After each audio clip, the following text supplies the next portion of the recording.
Antonio. Tell him, I know you talk to him every day. Tell him I said hi. Again? It's nice to be seen with him. Come and goes and please. He's got nobody telling him what to do.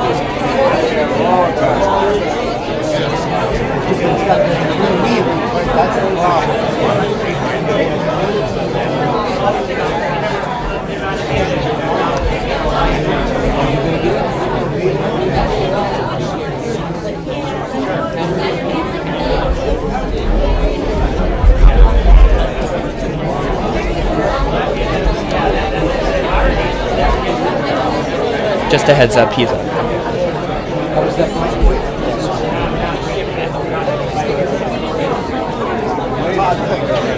Oh, wow.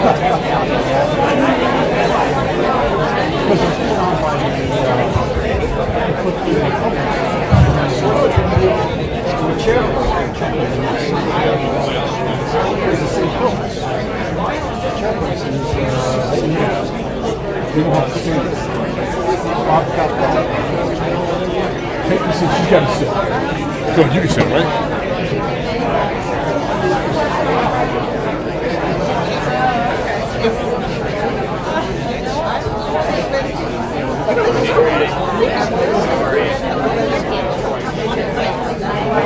Nice. I think we might have met before.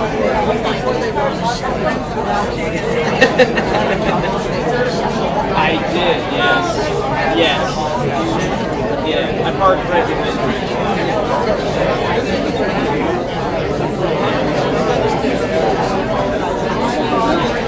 No. Yeah, I saw it right next to you.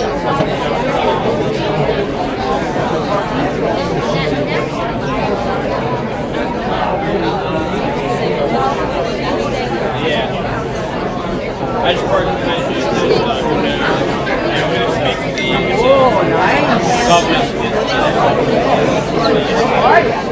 It's like good old times. The last one we had.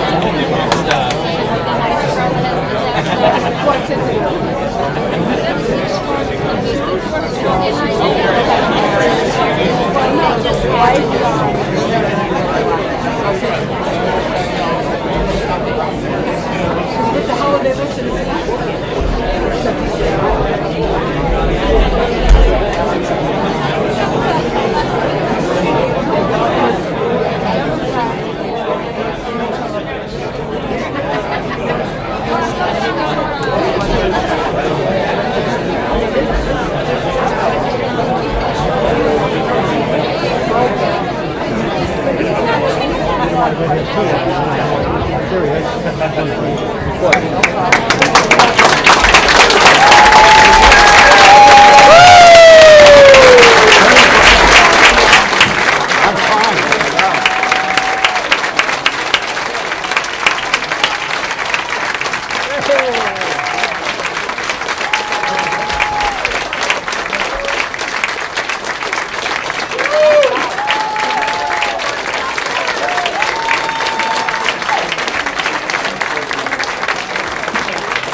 Good evening, everybody. I have a 15-minute speech because nobody really wants to listen to this guy. I'm Al Barless. I'm the chairman of the Republican Party. It is my pleasure and honor to introduce to you the next governor of the state of New Jersey.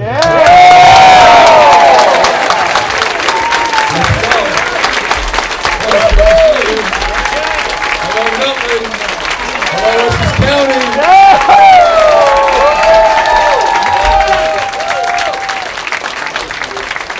Those people outside protesting, how disappointed are they going to be in 28 days?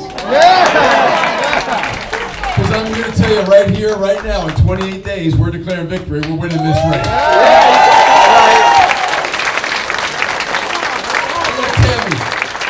There are great signs everywhere across the state of New Jersey that we're winning this race. Number one, we're out fundraising my opponent. How about that one? Wow.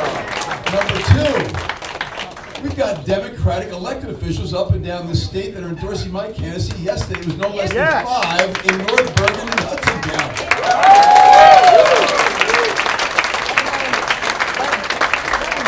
Another sign is the desperation on the other side. They're lying about me left and right. When the other side starts lying, it's because they know they're in trouble. But even mayors across the state have endorsed me. 6 weeks ago, it was up in Dover, Morris County, the heart of the congressional district for my opponent. Mayor Jim Don endorsed me there. He's a Democrat. 4 weeks ago, it was in Garfield, Bergen County, where the mayor there endorsed me. And when he got done endorsing me, he said, "Oh, what the hell? I'm changing my party affiliation to Republican." Yeah! All right. 2 weeks ago, it was up in Branchville in Sussex County, where the mayor up there endorsed me. This is the sign. It's affirmation that people across this state have had it. Not just Republicans, independent, unaffiliated, moderate Democrats too. People want change. And the last thing they want is another 4 years of Bill Murphy or Murphy 2.0.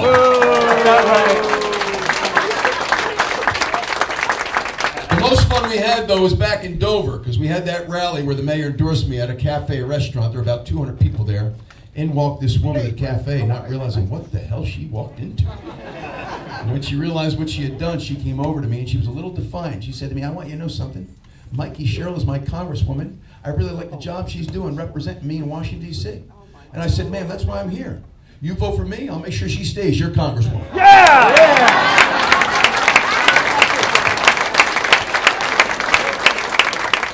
There was a pregnant pause, and then she looked up at me and said, "I think I like you." I said, "That's the whole point. That's the whole point." But there is great energy all up and down the state. What we're going to continue to do over the next 28 days on our way to victory is what we've been doing every single day since the day after the primary, June 11th. We're telling the people in New Jersey who Mikey Sherrill really is. She wants you to think she's a Jersey girl. She's no Jersey girl. She wants you to think that she's a centrist, a moderate. Really? This is somebody who supported Joe Biden's open border policies, supported all of his inflationary policies. This is somebody who voted no on the Lincoln Riley Act. Let me see if I get this. You came here illegally, crime number 1, and while you're here, you broke the law. Crime number 2, we're not going to detain and deport you. She voted no on that bill. She voted yes twice. This mother of 2 daughters, to allow biological boys to participate in girls' sports. That's one of those 80-20 issues here in New Jersey. She supports sanctuary cities, us being a sanctuary state. This is somebody who broke federal law on stock trades and stock reporting for a congresswoman, and the New York Times reports was trading defense stocks while sitting on the House Armed Services Committee. This is somebody who endorsed Mondami, the Socialist Democrat of New York, and he's endorsed her. This is somebody who voted no on the big, beautiful bill. Let me see if I get this one. You're now allowed to deduct up to $40,000 of your property taxes on your federal tax return. The bill provides a magnificent tax credit for families with small children, child care tax credit. Doesn't tax tips, overtime, or Social Security. Provides a magnificent tax credit for those who send their kids to private school. She voted no on that bill. Here's the problem. It's just like what they did with John Corzine. They brought him here for Illinois. Didn't work out so well. They brought Phil Murphy here from Massachusetts. This hasn't worked out for him so well. She's not from New Jersey. So I got a really simple idea. How about we elect the Jersey guy? Yeah! Let's elect the Jersey guy. The Ciattarellis have been here for 100 years. 3 generations of Ciattarellis have all achieved their American dream right here in New Jersey, and that's what my candidacy is all about on your behalf. Now fasten your seatbelts, because here's how it goes down for the next 28 days. If you get a flat tire on the way home today, it's President Trump's fault. There's nothing this woman won't blame on President Trump. And then what she's going to do for each of the next 28 days, she's going to remind you every single day that she's a woman. So Al Barlis has asked me to remind all of you, I'm a man. I just want you all to know. She's going to tell you she's a mother of 4. I'll tell you I'm a father of 4. She's going to tell you she's an attorney. I'll tell you I'm a CPA and a business owner. She's going to tell you she knows how to run a helicopter. Did you watch the first debate? It's clear. This woman doesn't know a damn thing about running the state of New Jersey. She just doesn't. Right.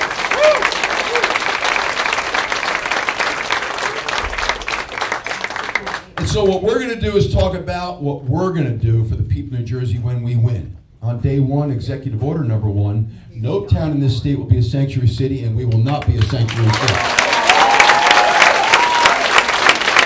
That only encourages illegal immigration and makes the job of our local law enforcement harder. Executive order number 2, we're bringing back to work all of our state workers. Have you tried getting somebody on the phone? Phil Murphy's got them working from home post-pandemic. Try getting somebody on the phone. Try getting your issue resolved. You know what I find embarrassing? You can walk into a DMV office today and walk out an hour later in Florida with your real ID. Call for real ID here in New Jersey. They're giving you an appointment in January. I find that embarrassing. These people work for us. They're coming back to work. Also on day 1, I appoint an attorney general that supports both police and parents here in the state of New Jersey.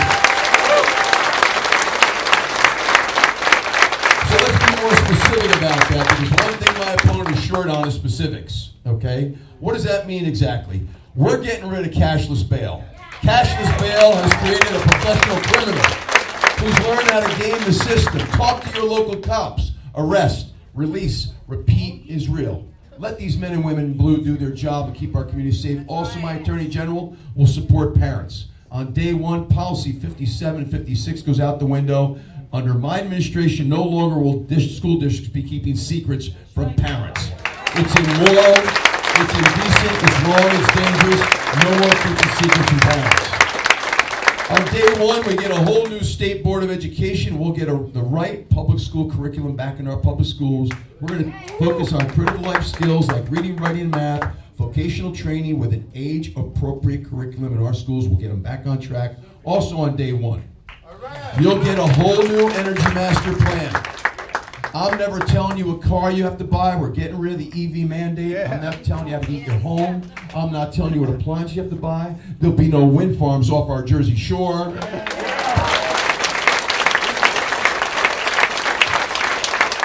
And here's the best part of that energy master plan. You ready?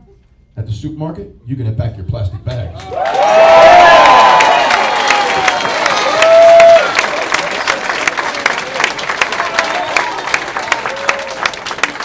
Mayor, you know, I could say I'm going to lower taxes. I get a nice round of applause. I say I'm bringing back the plastic bags. It brings down the house every single time. Every single time. We will lower your monthly electric bill on day 1 by pulling out a RGGI. The Regional Greenhouse Gas Initiative is a carbon tax policy that has failed New Jersey. Air is no cleaner, electricity's through the roof, and $300 to $500 million in ratepayer dollars are going to other states. We keep it right here in New Jersey. I can lower your electricity bill on day 1. Here's what my opponent has put forth. An illegitimate plan that isn't feasible. She's going to declare a state of emergency on day 1 and freeze utility rates at an all-time high. We don't want them frozen here. We want them back here. Now, if you want to know how illegitimate her plan is, there are 77 incumbent Democratic legislators in the New Jersey State Legislature. 52 are on the ballot this year. Not one of them has endorsed her plan. And even the governor, a member of her own party, went on TV and was asked about her plan. You know what he said? I don't think you can do that. It's illegal. We've gotten not a serious proposal out of her yet. And yet, look at what it is we're all up against after 8 years of failure. We know what we're up against. So this is why we so desperately need change. Also on day 1 in my administration, my Attorney General goes before the state Supreme Court with 2 new arguments that are long overdue. We're going to stop the overdevelopment of our suburban communities. It's time. We're better than this. And we'll also go before that state Supreme Court with a new argument for school funding. We need a fair school funding formula so we stop getting shortchanged in our suburban communities. And if by chance that Supreme Court doesn't agree with me, guess what your next governor gets to do? 2 new Supreme Court state justices, one of which is the Chief Justice, and now I'm not appointing anybody that doesn't agree with us on these issues. All right.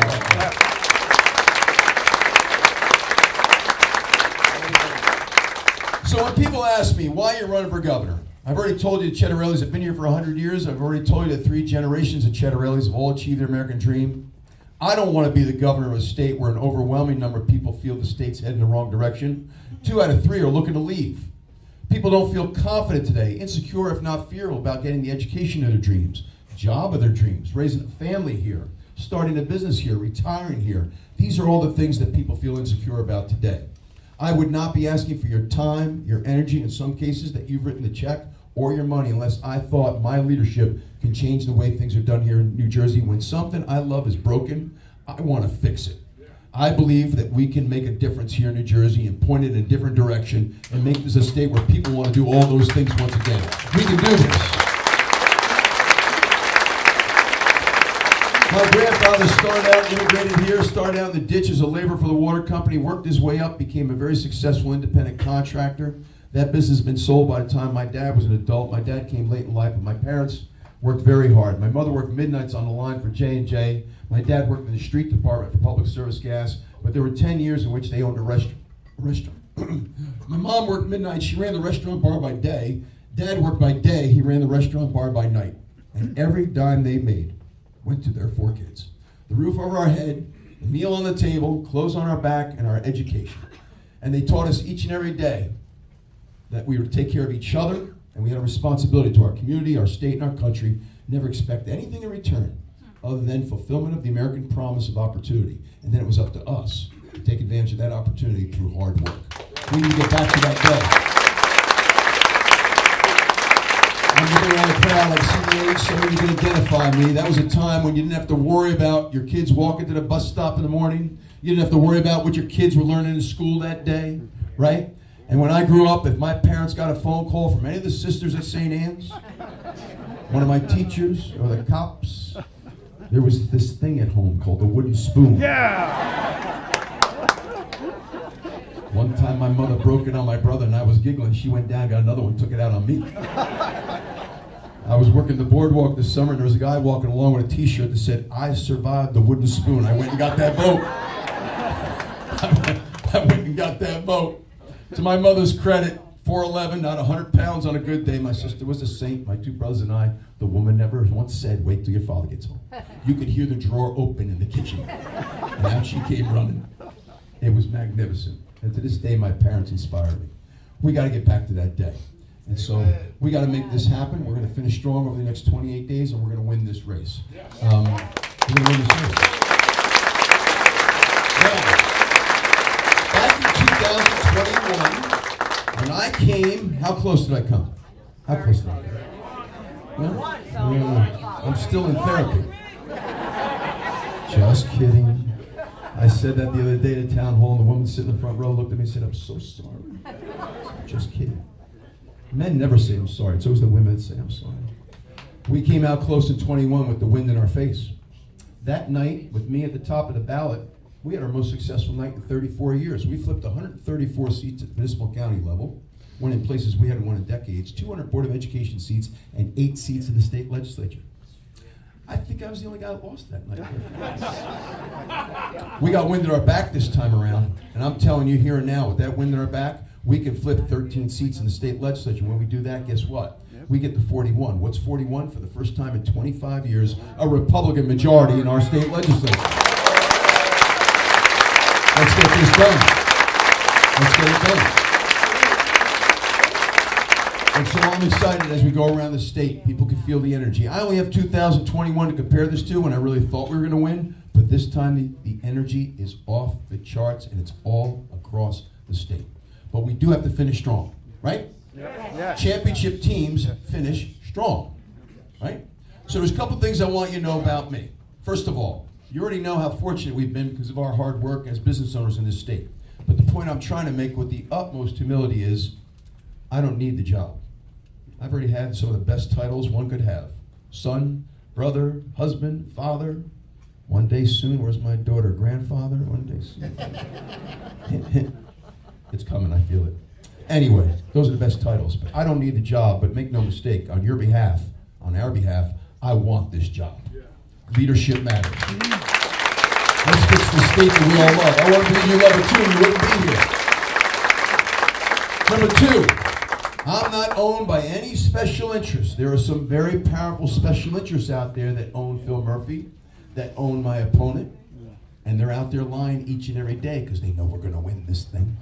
But I'm not owned by any special interests. Once your governor's owned, they're compromised. And once they're compromised, they can't get it done. But the third thing I want you to know is what's most important to me. Unlike governors on both sides of the aisle over the last 40 years, every one of them on both sides of the aisle has used this position to try to get to Washington, D.C. I've been asked to run for Congress. Answer has been, always will be no. I've been asked to run for U.S. Senate. Answer has been, always will be no. Okay? Al Barlis has not asked me to run for president, but the answer is no. And I don't want to write a book. I just want to write the ship. So you don't have to worry about me losing my focus. My only ambition left in life is to fix the state that we all love. When this is all over, I'm going to the beach in Surf City. Okay? That's where you can find me. But you don't have to worry about me getting distracted. All right then, we got time for a few questions. Yes, sir.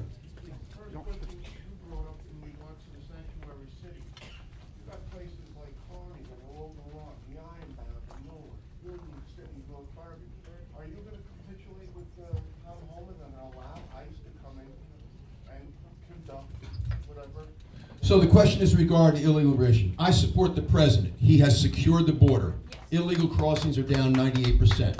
I support the president, and anybody who came here illegally and has a history of criminality has to go back. I support the president in that anyone who came here illegally and has committed a crime or has been scamming our governmental assistance programs has to go back. Unless, if you were violated by someone who was here illegally, and we deport them to a nation that's not an ally, doesn't observe the rule of law, and doesn't incarcerate them upon return, was justice served? No. In those cases, we need to incarcerate because justice needs to be served. Listen, we're going to keep our communities safe here in New Jersey. I appoint the Attorney General.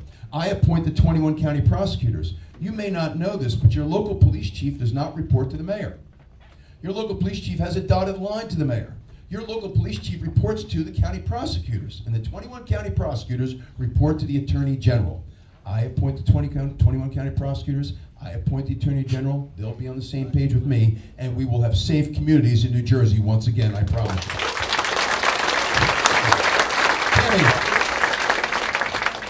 Jack, and please, everyone, please share his response with all your friends, neighbors, etc. Like the one that we're not raising the sales tax? Yes. Exactly. It's a big lie. Thank you. It's a big lie. We said that now what I found astonishing at the first debate is when the moderator said, Mr. Ciattarelli, your opponent says you're raising the sales tax to 10%. We commented this. I said it's a blatant lie. She knows it. We're not raising the sales tax. With a new school funding formula, we'll lower the property tax, and I will downsize our state government to afford a tax cut for individuals and businesses on the income tax side. And then they turned to her and said, what's your position on sales tax? And she said, I'm not going to commit myself to anything. So let me see if I get this. You get to lie about me, but over here, you're not going to commit yourself to anything. Pretty typical. I think the translation of that is, I'm going to raise taxes. Her translation, right? When she says, I'm not going to commit myself to anything. So, yeah, don't believe the lies. Yes, sir. We're going to do what? Listen, the cost of living has gone up in New Jersey across the board in all respects. We're looking to get everything down that we possibly can. We're trying to make New Jersey more affordable. That comes to taxes. It comes to your utility bills, specific electricity. It comes to housing. And for families with very small kids, child care. Child care doesn't get enough attention these days of how much child care costs. We need to fix that too. Yes, ma'am. I have two questions. Hold on. You had your question. Let's be polite. I have two questions. I am not a fan of Murphy. I have no problem saying that. However, he is offering the 50% rebate of our taxes. This is the highest tax in the entire country. So we are looking forward to On the that, property up to tax. $6,500. Right. As a governor, I support the continuance of that. Thank you. There's only one aspect of it I do not support. What? You can get that rebate up to making $500,000 a year. I Right. think that's a bit too generous. So Okay, for those who are that's making fair. $500,000 a year, Right. God bless you. Right. But I'm going to take that money and send it other places. Okay, but the Yeah. problem I have with that is there's a clause in there that says as long as the budget allows. Is that clause still gonna be there by you? Well, they made that law, so I have to live by that law. Okay, Yeah. well, you need to worry on the budget. Yes. Second thing is I watched. Let me say one thing about their rebate programs. Okay. I find it insulting. Now, the money they're sending you through the rebate, where did they get that money? They are famous for taking money out of your right-hand pocket, putting some of it back in your left-hand pocket, giving it a fancy name, and then sending it about 6 weeks before the election. It's a manipulation. Oh, I know, I get that. But at the end of the day, right, the governor really has no control of the property tax. It does fall back on the mayors. Not true. Okay. I hope to God you're right, but I've been through all this. Well, let me say this. The mayors catch all the shit for Right. property taxes. Right. But if look at your property tax bill, it has three portions. Right. The least expensive is the municipal tax. Right. The second least expensive is the county tax. Right. And then anywhere from 50 to 70% is your school tax. tax, And the reason why your school tax is so high Right. is because your community is getting screwed with its fair share of state aid to your schools. The more state aid your school district gets, the less it has to tax. Your tax is high because it gets very little state aid. All right, I'll And see so you what on we the. need is a new school funding formula. So your governor does have control over some of your property taxes. Now, my second question, I know that went too long. My second question was this. I did watch your election the last time, and you were winning all the way till 11 o'clock. However. I was your governor for 5 hours and 43 minutes. So, and I treasured it. However, when everybody went to sleep, Newark, Camden, Patterson, Trenton, Let me ask you something. what are Did you you go to doing? sleep? What are you doing with those four towns? Did you go to sleep? I did. I told you to take a nap in the afternoon and stay up all night. You're the reason why we lost. And I knew, I said, because I was down Newark every day. There So were let more- me tell you what happened so you can rest assured that I it just wasn't wanna know how stolen in much- 21. No, I Wait. want to know how much money you're pouring into these four towns, because these four towns dictate how the rest of us live. Do you ever see how hard I worked to win this election? Yes. Why saw- would I not dot every I and cross every T to Okay. ensure a victory? Now, since you brought it up, let's talk about what happened in 21. Okay. Okay? Back in 2021, when this was the law, the county clerks were not allowed to start scanning the vote by mail ballots until after 8 o'clock, which is when the Right. polls close. All right. Guess what happens when the polls close? All the results start coming in from municipalities. Right. What the clerk made the mistake of doing at 10:30 at night in Bergen, Essex County, is putting up the vote count. I beat Phil Murphy on election day in person on the machine voting. Right. They put up the vote count and they said 100% reporting. It was 100% of the in-person voting on election day. Right. It hadn't counted the VBMs yet. You went to bed with me ahead. Guess what they started doing after you went to bed? They started scanning the VBMs. And then when you layered the VBM vote count on top of the in-person vote count, I beat him by 250,000 in-person voting. He beat me by 300,000 through the mail. So when you woke up in the morning, what looked like a 10,000 vote victory in Bergen County was a 10,000 vote loss. Here's the law change they made. And there's something else I want you to know to put you at ease. The VBMs can now start being getting counted at 6 o'clock at night on election day. So come 10:30, it's a true 100% reporting. Even in those four towns? Because those are the Yes. four towns that Here's never the other hit thing the that you need map. to know. That every single one of our counties has a board of elections. And on the board of elections sits an equal number of Republicans and Democrats whose job it is to oversee the counting of the votes. Right. So, I didn't concede for 11 days in 2021 because it was that close. While we're waiting for all the votes to be counted, including all the provisional ballots, we looked into every purported allegation of fraud. Guys, no system is perfect. When 3 million votes are cast, are there 5 or 10,000 fraudulent votes? Maybe. But I'm telling you that fraud is not what cost me the election in 21. You want to know what cost me the election? Good. The 700,000 Republicans who stayed home because they didn't think I could win. Right. Right. Guess what the election did? It was so close, it's now an eye-opening experience. Ciattarelli was right, he can win, and they're coming out this time, we're going to win this one.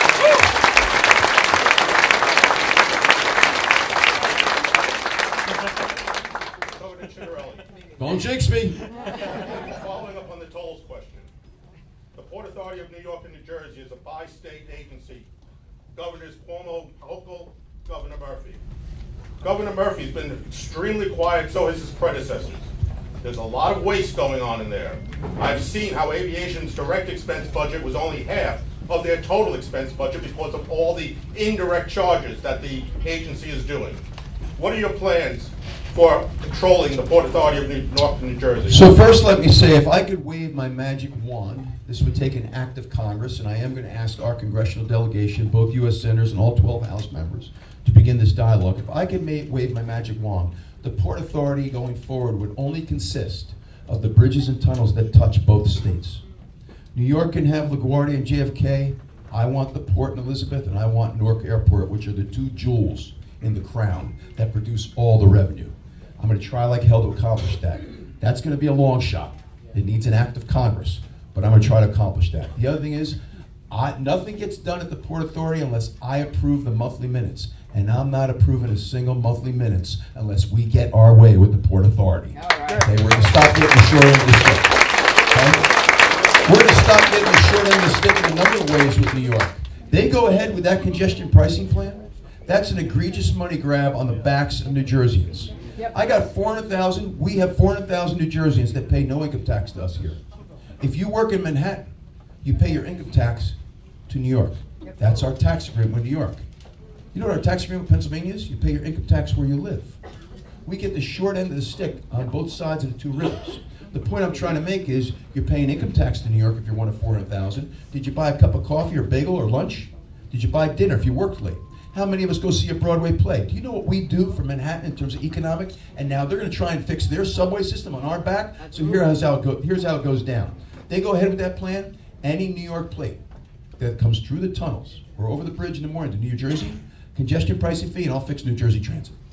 Are we going to be pushed around? And while we're at it, let me get one more thing off my chest. I'm landing in Newark Airport recently, coming back from a campaign trip, and the little screen in front of me that you watch the movie on, as I'm landing in Newark, it says, "Welcome to New York." So I wonder, when you land at JFK, does it say, "Welcome to New Jersey"? So I'm going to have a little fun with you. We're going to win, and I'm going to get sworn in, and then I'm going to go up to my desk in the executive branch, and the first thing I'm going to do, I'm going to call the CEO of United Airlines. And I'm going to remind him that he's a tenant of ours at the Port Authority. Yeah. We're the landlord, you know what that means. Yeah. And he better change that thing. When you land in New Jersey, it'll say, "Welcome to New Jersey."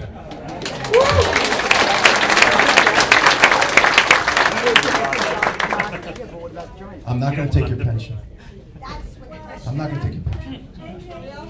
They're lying. What? But then what happens to the teachers and the ones coming in with the new plan that you may have and in the market?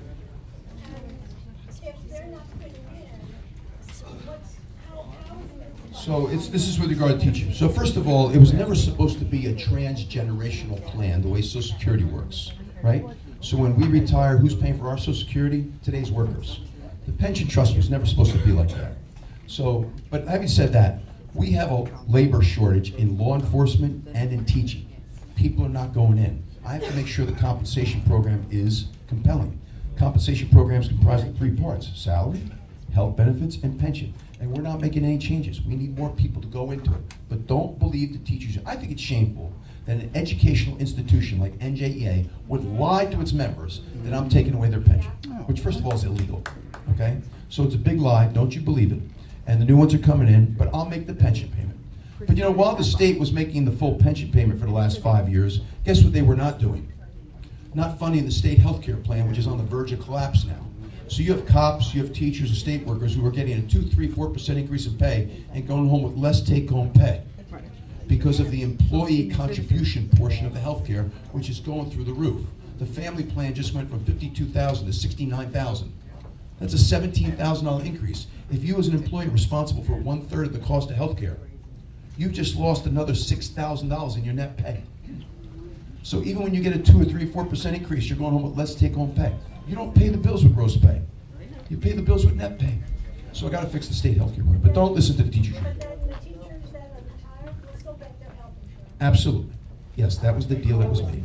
That was the deal that was made. But we got to get people to go into law enforcement and teaching it. 76, you can't go back to work. No, you're not going back to work. Not going back to work. But what I would really like to do, and I understand the woman, I'm not going to discontinue Anchor, not going to discontinue Stay, not going to discontinue Freeze, but I like programs that are simple. The challenge with those property tax rebates is you still have to pay the increase in your property tax.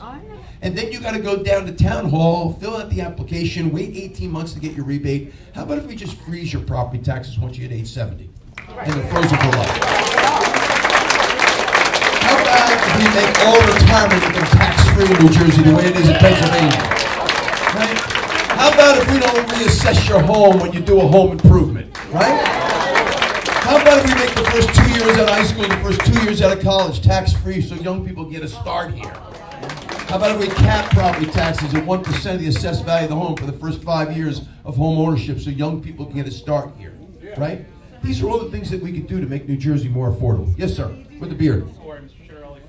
I actually emailed your campaign about this, and I'm sure it was a staffer that answered back. Those damn staffers. But it's, the answer was fine, but I know you pride yourself on giving direct answers I do. To questions. So It's pork roll. to piggyback off of what you were just saying. Taylor Hammer, North Jersey. Tomorrow when I'm in Salem County, it'll be pork roll. So, as you were just saying about the health benefits, I live here in town. I'm also a police officer here in town, and my wife and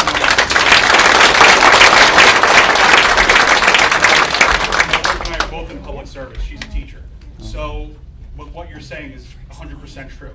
In January, we are having a third child, and now I'm losing an extra $525 a month out of my pay. Wait, I want you to understand what you just said. $525 a month. Multiply that times 12.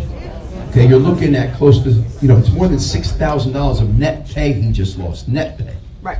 So my question is, how do you plan on fixing that? And are you going to stick to the same formula with Chapter 78 in terms of police specifically paying a portion of the premium? Or are you going to set it to a defined contribution amount? No, here's what I've said. The state health care plan is broken because of the employer. Now, whether you know it or not, whether it's it is the state health care plan, but many municipalities are in the plan, many school districts are in the plan, many county governments are in the plan, along with all the state workers and the teachers, right? And so if the employer, the state of New Jersey, screwed up the plan so badly that we now have this unbelievable spike, I have to reform Chapter 78 because you're not going home with less take-home pay. I think it's unfair to screw you because the state screwed up. So I have pledged to reform Chapter 78 so you cannot go home with less take-home pay than the year before.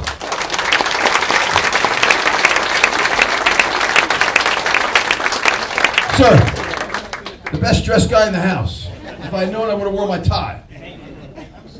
Mr. Ciattarelli, my name is David Bianame. I am with Montclair State News Lab. There's been a rise in Are unemployment. you a student there or an employee there? I'm a student there. Yeah, my son graduated from Montclair. Amazing. Yeah. I'm currently a senior. So there's been a rise in unemployment, not just in New Jersey, but nationally for postgraduate college students. What is your plan for tackling this issue in New Jersey specifically to ensure that not only jobs are created, but sustainable in the long run? So New Jersey is known as one of the worst places in the country to do business. Why? Our business tax is now the highest in the nation, 11.5. While the Democratic governor of Pennsylvania was lowering the business tax from 10 to 5% because he competes with Ohio, whose business tax is 0. They were lowering the business tax in Pennsylvania from 10 to 5%, 1% a year over a 5-year period. The Democrats in Trenton raised ours from 9 to 11.5. We're also known as one of the most regulatory intensive states in the country. Big businesses also, small business too, getting concerned about the labor pool. You hear about people not being able to find new employees. That's because young people are finding greener pastures elsewhere. There's a dirty little secret about New Jersey. We graduate not a bad job, our K through 12 students, even though I want to get back to that, okay? But those that go out of state to college, New Jersey leads the nation in the fewest kids that come back. That's why I want to make the first 2 years out of high school, the first 2 years at college tax-free to kind of incentivize you to come back and have housing for young people as well. But we need a labor pool. And the other thing we got to do is get our electric bills under control. Because what businesses are looking at today are taxes, regulations, labor pool, and energy. And we're starting to suck wind in all four. I'm determined to make New Jersey a better place to do business. I think that we can do that without screwing the consumer, resident, or doing irreparable harm to the environment. We make New Jersey one of the best places in the country to do business. We will grow the economy. That means more good paying jobs. People will live where they believe they can achieve their American dream.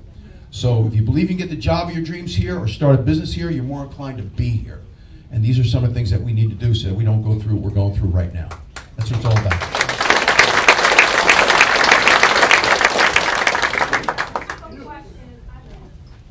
I don't own a townhouse and I'm looking to buy a house, but the houses are so expensive in New Jersey.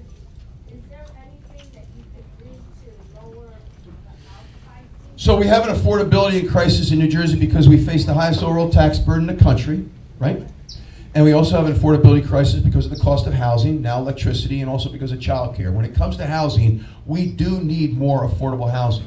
We just have to be very, very smart about where we put it. We've got to change the economics of affordable housing. So we shouldn't be overdeveloping suburban communities where there's no mass transit, no infrastructure, no jobs, only putting more idling cars on the road. I like towns that have mass transit, bus lines, and train lines. There's jobs in the town, so people either have a very short commute or can walk to work, right? Downtown areas are famous for this kind of thing. And so we need more affordable housing, and I'm going to work on that. There's a shortage across the state for 200,000 for veterans, disabled people, seniors, and young people. And I want to say something else about all the housing that has gone up around New Jersey over the last 10 to 15 years. I think I mentioned this before. They're all rental units. Okay, in this country, you build equity with home ownership. You build wealth with business ownership. We want young people to have a skin in the game and build some equity. So we need to build more affordable housing in the right places, not in suburban community where there aren't those things that support high density housing, and give them a lease to purchase option so they can own the place, so they can start building some equity, right? I think we're doing the next generation a real disservice with all this. But we need more affordable housing across the state of New Jersey. The reason why real estate is so high is because there's limited demand. You talk to any realtor today, and the first thing they'll say is there's not enough inventory. When they say that, that means there's not enough houses for sale. So you have more people looking for a house than you do people, right? The houses that are available. What does that do to the price? So how do you get the price of something down? Build more of it. But I want to be smart about where we put it. And I'll go one step further on this. We got to get people to want to live in our major urban centers again. Our suburbs are beautiful, but they're not the engines of economic growth. Vibrant cities are. Vibrant cities. I got to get people to want to live in Newark again, in places like Trenton again, in places like Atlantic City again. How do you do that? Affordable housing, safe communities, good educational choices, and it will happen. Take a look at where Atlantic City and Las Vegas both were 50 years ago. Take a look at where Vegas is today, and look at where Atlantic City is today. It's sad. It's sad. I think we got time for one or two more. Yes, ma'am. Jack, Aaron's got a question. Right here. Uh-oh. It always worries me when somebody reads a question from the phone. I'm sorry, will you support increasing funding for the New Jersey Commission on Cancer Research to help advance life-saving discoveries and ensure New Jersey remains a leader in cancer research and care? So the question is, will you dedicate more money to cancer research? So we have a very, very densely populated state with a very, very high cancer rate, right? And what we now have is something we didn't have before. We've got our major universities that are tied to large academic settings, right? So we have Robert Wood Johnson is and Rutgers, right, are part of the medical school. In the South, we got Cooper. So we have these large institutions now that can do the clinical research to get to the bottom of these things. So the answer is yes. But it's also the job of the governor to make sure that our congressional delegation, 2 U.S. senators and 12 House members, work together to bring more money back to New Jersey. New Jersey is a donor state. What does that mean? If you add up all the federal income tax dollars that we send to Washington, it's way more than we get back. We've been a donor state for decades. That means we've been subsidizing other states for decades. We want more of that money back. And one form in which it should come back is medical research. Yes, ma'am. Coming in, we heard the rally about Medicaid and the cuts that are coming down. As a parent of a special needs child, we're hearing the threat that DSPs are going to be cut, your budgets are cutting, the amount of daycare. What guarantee are you giving that those adult children Yep. are going to be protected? So this will be the last question before we have to go and do this exact same thing in Hudson County. Her question was specific to the talk of Medicaid cuts, right? Talk of Medicaid cuts, and also the are we going to take care of our most vulnerable population, those with intellectual disabilities and physical disabilities? The first job of any governor is to provide for the public health and safety. I promise you that no vulnerable population is going to be underserved in New Jersey under Governor Ciattarelli. Somehow, some way, we will make sure they're taken care of. I promise you that. Okay. Second thing is, with these Medicaid cuts that the other side is making a big deal out of, okay, there's been 2 reforms in the big, beautiful bill that don't necessarily cut Medicaid. Here's what they do. Now, you all know what Medicaid is, right? Health care for the poor. And it's paid for the rest of us. And we are our brothers and sisters' keeper. But here's what the president has done. The first thing he has done is said that if you're on Medicaid, you need to prove your eligibility twice a year. You need to verify your eligibility twice a year. Who put that rule in place? President Barack Obama. He made you verify your eligibility twice a year. The 45th president, Donald Trump, kept it there. Joe Biden, the 46, put it to once a year. Trump is putting it back to twice a year. I think that's fair. The other thing that Trump did is put something else in the bill.